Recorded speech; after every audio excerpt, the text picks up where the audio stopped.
Mashine hizo zimekabidhiwa rasmi na mkurugenzi mkuu wa TAKUKURU Bwana Crispin Chalamila, ambaye ameeleza kuwa msaada huo umetokana na michango ya hiari ya watumishi wa TAKUKURU, ikiwa ni sehemu ya kurudisha kwa jamii na kuunga mkono juhudi za kuokoa maisha ya watoto wachanga.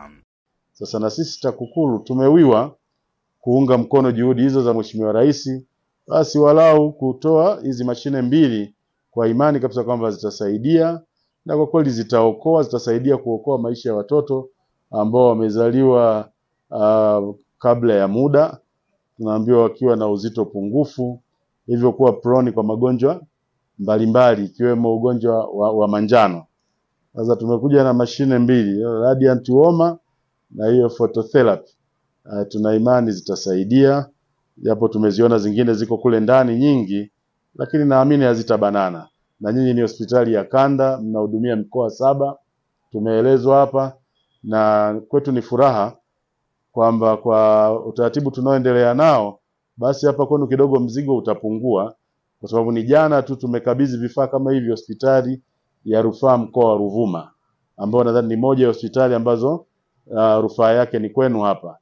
Tutafanya hivyo kwa hospitali ya mkoa wa Songwe, nadhani na hospitali ya rufaa ya mkoa wa Katavi. Akizungumza mara baada ya kupokea vifaa hivyo, Dr. Godlove Mbwanji, mkurugenzi mtendaji wa hospitali ya rufaa kanda ya Mbeya, ameishukuru TAKUKURU kwa msaada huo na kusema kuwa utasaidia kwa kiwango kikubwa kuboresha huduma katika wodi ya watoto wachanga, hasa wanaozaliwa kabla ya wakati au chini ya uzito.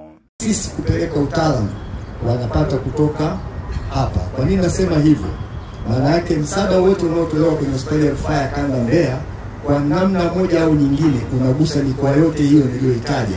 Kwa hiyo hii zawadi ambayo umetuletea maana yake itakuwa na manufaa makubwa sana. Wanafunzi wanaosoma katika chuo kikuu cha Dar es Salaam upande wa afya, maana yake wataitumia pia hii mashine kujifunzia, kwa sababu wanapita hili. Kwa upande wake, Dr. Nazareth Mbilinyi, mkuu wa idara ya watoto katika hospitali hiyo, amesema kuwa karibu nusu ya watoto wanaolazwa hospitalini hapo ni kutokana na tatizo la kuzaliwa chini ya uzito au kabla ya muda wao kamili wa kuzaliwa, hali inayowafanya kuwa hatarini kupatwa na matatizo mbalimbali, ikiwa ni pamoja na ugonjwa wa manjano. Nusu yao wanakuwa wako chini ya uzito pungufu au wamezaliwa kabla ya siku. Kwa hiyo wanahitaji joto la ziada, ambao kifaa hichi cha radiant warmer kitatusaidia sana. Na karibu 60% ya watoto hao pia huwa wanaishia kupata manjano, ambao kama hatatibiwa kwa wakati yanaishia kuleta athari kubwa kwenye ubongo. Sasa hivi anaendelea vizuri, alizaliwa akiwa na 820, sasa hivi ana kilo 2.07. Mashine hizi zinatupunguzia gharama kubwa sana, kwa sababu wazazi wengi hatuna uwezo wa kumudu uhai wa mtoto, kwa sababu mtoto anakuwa ni mdogo sana, hana uwezo wa kupumua. Samuel Mpogole, Hope Channel Tanzania.